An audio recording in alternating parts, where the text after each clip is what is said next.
नमस्कार दोस्तों, जय हिंद जय भारत। मैं हूं CL Saini, CD RK Saini BEd classes में आप सभी का हार्दिक स्वागत है, अभिनंदन है।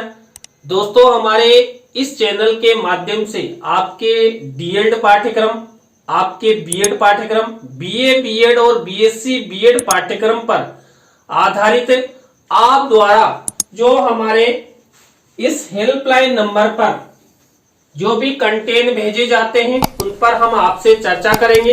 दोस्तों, आज की लाइव क्लास पे हम बात करेंगे श्रवण कौशल विकास की प्रमुख शिक्षण विधियां एवं दृश्य श्रव्य साधनों के बारे में। तो दोस्तों, आप सब बने रहें हमारे साथ, हमारे इस चैनल के साथ। और दोस्तों, यदि आप हमारे इस चैनल पर पहली बार आए हैं तो हमारे इस चैनल को जरूर सब्सक्राइब करें और पास ही बने बेल आइकन को जरूर दबावें, जिससे हमारे द्वारा जब भी कोई लाइव क्लास लाई जाती या न्यू वीडियो अपलोड किया जाता है तो उनके नोटिफिकेशन आपको मिल सके और आप अच्छा अधिगम करते हुए, आप परीक्षा की अच्छी तैयारी करते हुए आपको अच्छे क्रेडिट हासिल हो। तो यहाँ पर श्रवण कौशल विकास की प्रमुख शिक्षण विधियां जो अक्सर आपकी परीक्षाओं में कई बार पूछ ली जाती है, इसलिए आप अच्छे से यहाँ पर ध्यान से समझे। देखिए दोस्तों, श्रवण कौशल विकास की पहली विधि होती है कहानी सुनाना। कहानी के द्वारा बच्चों का ध्यान सुनने की तरफ आकर्षित किया जा सकता है। शिक्षण के दौरान शिक्षक द्वारा बच्चों को कहानियां सुनानी चाहिए। दोस्तों, जो यदि हमें बच्चों का श्रवण कौशल का विकास करना है तो हमें बच्चों को कहानियां सुनाना चाहिए। दोस्तों, जो बच्चे होते हैं ये कहानियों को अधिक पसंद करते हैं, क्योंकि जो कहानियां होती है ये रुचिकर होती है और रुचिकर विषयों को सुनना बालकों की प्रथम क्रिया होती है। अब देखिए दोस्तों, यदि बच्चे कहानियों को अच्छी तरह सुनेंगे तो शिक्षण के प्रति रुचि लेंगे। दोस्तों, कहानियों के माध्यम से हमें कई प्रकार की शिक्षा संबंधी शैक्षिक प्रद बातें ज्ञात होती है और यदि हम कक्ष में बच्चों को कहानियां सुनाएंगे तो बच्चे कहानियों के माध्यम से शिक्षण के प्रति रुचि लेंगे। अर्थात शिक्षक द्वारा जो भी कक्ष में पढ़ाया जाएगा वो ध्यान पूर्वक सुनेंगे और बच्चे शिक्षक से आशा लगाएंगे कि हमारे शिक्षक द्वारा कहानी भी सुनाई जाएगी। इसलिए वो कक्ष में अनुशासन में रहेंगे और शांति पूर्वक शिक्षक का शिक्षण अधिगम करेंगे। इसके बाद दूसरी विधि है दोस्तों प्रश्नोत्तर विधि। कक्षा में शिक्षण के दौरान शिक्षक द्वारा पठन सामग्री को आधार बनाकर प्रश्न पूछने चाहिए। यदि छात्र पाठ को सही से सुनेगा तो वह अच्छे उत्तर दे पाएगा। पठन सामग्री के आधार पर प्रश्न पूछने से छात्र कक्षा में शिक्षण करवाए गई बातों को ध्यान पूर्वक सुनेंगे और सुनकर अधिगम करेंगे। दोस्तों, यहाँ पर जो श्रवण कौशल की दूसरी विधि है प्रश्नोत्तर विधि, ये बहुत अच्छी विधि है क्योंकि इसके अंतर्गत छात्र सक्रिय रहते हैं। शिक्षक द्वारा कक्ष में जो भी पाठ्य सामग्री पढ़ाई जाती है उस पाठ्य सामग्री के शिक्षण के दौरान शिक्षक द्वारा प्रश्नोत्तर पूछने चाहिए। बीच बीच में शिक्षक द्वारा छात्रों से प्रश्न पूछे जाएंगे तो छात्र सक्रिय रहेंगे और शिक्षक द्वारा जो भी पढ़ाया जाएगा उस पर विशेष रूप से वो ध्यान केंद्रित रखेंगे। क्यों? क्योंकि उन्हें पता है कि जो शिक्षक के द्वारा हमें पढ़ाया जा रहा है ये हमने ध्यान से नहीं सुना तो शिक्षक द्वारा जो प्रश्न उत्तर पूछे जाएंगे उनका उत्तर हम नहीं दे सकेंगे। इसलिए यहाँ पर शिक्षक द्वारा प्रश्नोत्तर विधि का प्रयोग शिक्षण के दौरान करना चाहिए। तो ये दूसरे नंबर की विधि हो गई। दोस्तों, इसके बाद नेक्स्ट विधि है थर्ड नंबर की, जो बालकों के लिए अति उपयोगी है, भाषण विधि। देखिए, प्राय यह मौखिक कौशल को विकसित करने का साधन है, किंतु छात्रों को पहले ही ये बता दिया जाता है कि वो भाषण को ध्यान पूर्वक सुने। जैसे कक्ष में शिक्षण के दौरान शिक्षक द्वारा विषय वस्तु का आदर्श वाचन करना। देखिए दोस्तों, कक्ष में शिक्षक द्वारा जब विषय वस्तु का आदर्श वाचन किया जाता है तो छात्र शिक्षक द्वारा जो आदर्श वाचन यानी कि भाषण किया जाता है उसको ध्यान पूर्वक सुनते हैं। क्यों? क्योंकि यहां पर वही पहले जो मैंने आपको बताया प्रश्नोत्तर विधि, तो यहां पर छात्रों को पता रहता है कि शिक्षक द्वारा जो विषय वस्तु बोली जा रही है यानी आदर्श वाचन किया जा रहा है उसका शिक्षक द्वारा हमें निर्देशित किया जाएगा कि आप भी इस विषय वस्तु को पढ़िए यानी कि अनुकरण वाचन कीजिए। और हो सकता है शिक्षक द्वारा बीच में प्रश्न पूछ लिए जाए, इसलिए यहां पर जो शिक्षक द्वारा भाषण विधि शिक्षण के दौरान प्रयोग में ली जाती है वह भी छात्र छात्राओं के सुनने के कौशल का विकास करती है।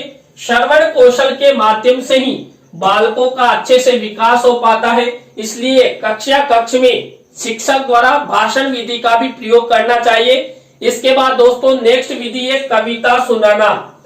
दोस्तों जो कविताएं कक्ष में शिक्षक द्वारा सुनाई जाती है वो कविताएं लय ताल गति युक्त सस्वर सुनाई जाती है तो छात्र उनमें रुचि लेते हैं। तो यहाँ पर श्रवण कौशल के विकास हेतु शिक्षक द्वारा छात्रों को कविताएं सुनाई जानी चाहिए जिससे छात्रों में पद्य पाठ के प्रति रुचि विकसित हो सके और वो सुनने के लिए तैयार हो। यहाँ पर देखिए दोस्तों जो कविताएं हैं कविताओं से तात्पर्य पद्य पाठ से है। देखिए पद्य पाठ को सस्वर सहित छात्र छात्राओं को सुनाया जाता है तो यहाँ पर जो सुर के साथ शिक्षक द्वारा जो पद्यांश छात्रों को सुनाया जाएगा तो छात्र उसमें रुचि लेंगे। इसलिए हमेशा जब भी शिक्षक द्वारा कक्ष में पद्य पाठ पढ़ाया जाए तो उस पद्य पाठ को सस्वर आदर्श वाचन करना चाहिए जिससे छात्र रुचि ले। क्योंकि देखिए अभी छात्रों को यदि कोई गाना सुनाया जाए तो छात्र कितने ध्यान मग्न होकर उस गाने को सुनते हैं। इसी तरह यदि शिक्षक द्वारा कविता को अच्छे से सुनाया जाएगा, यहाँ पर कविता से तात्पर्य कोई सा भी पद्य हो सकता है, दोहा हो सकता है, सवैया हो सकता है, तो उन्हें रागात्मक तरीके के साथ छात्रों के सामने प्रस्तुत करना चाहिए। यदि छात्र उस पद्य को ध्यान पूर्वक सुनेंगे, रुचि लेंगे तो यहाँ पर स्वाभाविक है छात्र छात्राओं के श्रवण कौशल का विकास 100% होगा और छात्रों को शिक्षक द्वारा सुनाई गई कविता को भी के बारे में भी अच्छी तरह ज्ञात हो जाएगा। इसके बाद दोस्तों नेक्स्ट विधि है वार्तालाप विधि। देखिए श्रवण कौशल के विकास हेतु वार्तालाप विधि को अधिक महत्व दिया जाता है। छात्र जितने विषय वस्तु पर वार्तालाप करेंगे उतना ही उनका श्रवण कौशल विकसित होगा, संप्रेषण की क्षमता का विकास होगा, संप्रेषण के द्वारा उनमें अभिव्यक्ति की शक्ति का विकास होगा। दोस्तों इस विधि के अंतर्गत छात्र छात्राओं से अधिक वार्तालाप किया जाता है। दोस्तों एक दूसरे से वार्तालाप करने से क्या होता है, छात्र छात्राओं में संप्रेषण की क्षमता का विकास होता है कि हम एक दूसरे से कैसे बातचीत कर सकते हैं।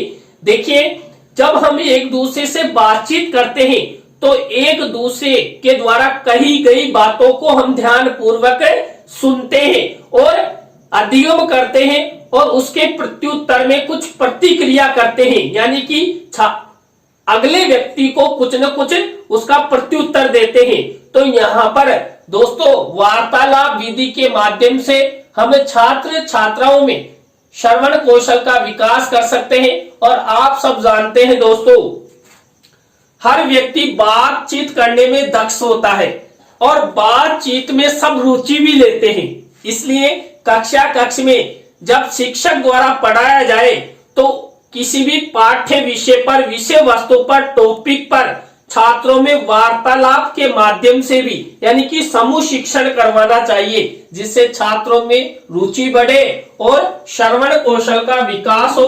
दोस्तों इसके बाद नेक्स्ट श्रवण कौशल विकास की विधि है वाद विवाद विधि। देखिए दोस्तों विद्यालय में समय समय पर अनेक विषयों पर वाद विवाद करवाने चाहिए, जिससे छात्रों में संबंधित विषय के अनुसार विषय वस्तु सामग्री सुनने का अवसर प्राप्त हो, सुनकर वह अपनी प्रतिक्रिया दे सके। दोस्तों, हमारे समाज में कई ऐसे टॉपिक हैं, ऐसे प्रकरण हैं जिन पर हम वाद विवाद प्रतियोगिता का आयोजन कर सकते हैं। जब शिक्षक द्वारा विद्यालय में छात्रों को पढ़ाया जाए तो उस दौरान शिक्षक को कई ऐसे विषय छात्र छात्राओं के सामने प्रस्तुत करने चाहिए जो वाद विवाद योग्य हो।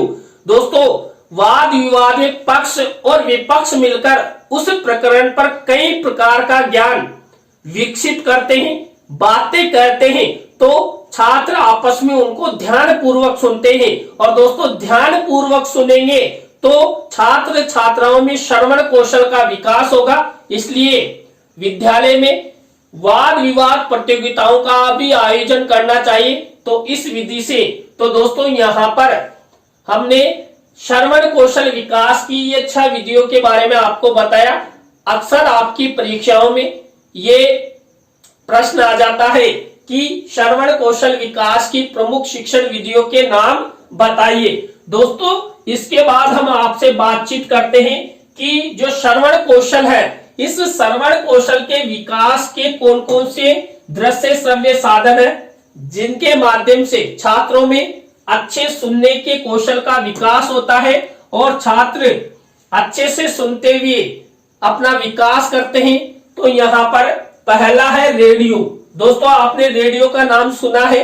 वर्तमान में भी रेडियो, जो आकाशवाणी भी इसे कह सकते हैं, तो यहाँ पर छात्र आकाशवाणी के माध्यम से कई शिक्षाप्रद नाटकों, शिक्षाप्रद विषय वस्तुओं के बारे में, शिक्षाप्रद टॉपिकों के बारे में रेडियो के माध्यम से सुनते हैं। तो यहाँ पर रेडियो के माध्यम से छात्र छात्राओं के श्रवण कौशल का विकास होता है। इसके बाद ग्रामोफोन। दोस्तों, वर्तमान में इसका प्रचलन कम हो गया है, लेकिन पहले एक सीडी के आकार का, जैसे सीडी लगाते हैं, डीवीडी राइटर होता है, वैसे ही उसमें सीडी लगा दी जाती थी और एक माइक होता था जिसके द्वारा छात्र सुनते थे। तो ग्रामोफोन के माध्यम से भी हम छात्र छात्राओं में श्रवण कौशल का विकास कर सकते हैं। इसके बाद टेप रिकॉर्डर। देखिए, टेप रिकॉर्डर में सुनी हुई बात को प्रति उत्तर के रूप में वापस सुन सकते थे, क्योंकि टेप रिकॉर्डर में वॉइस यहाँ पर रिकॉर्डिंग होती थी, उनमें कैसेट भी चलती थी। तो उनके माध्यम से भी हम छात्र छात्राओं का श्रवण कौशल का विकास कर सकते हैं। इसके बाद चलचित्र, मूवीज।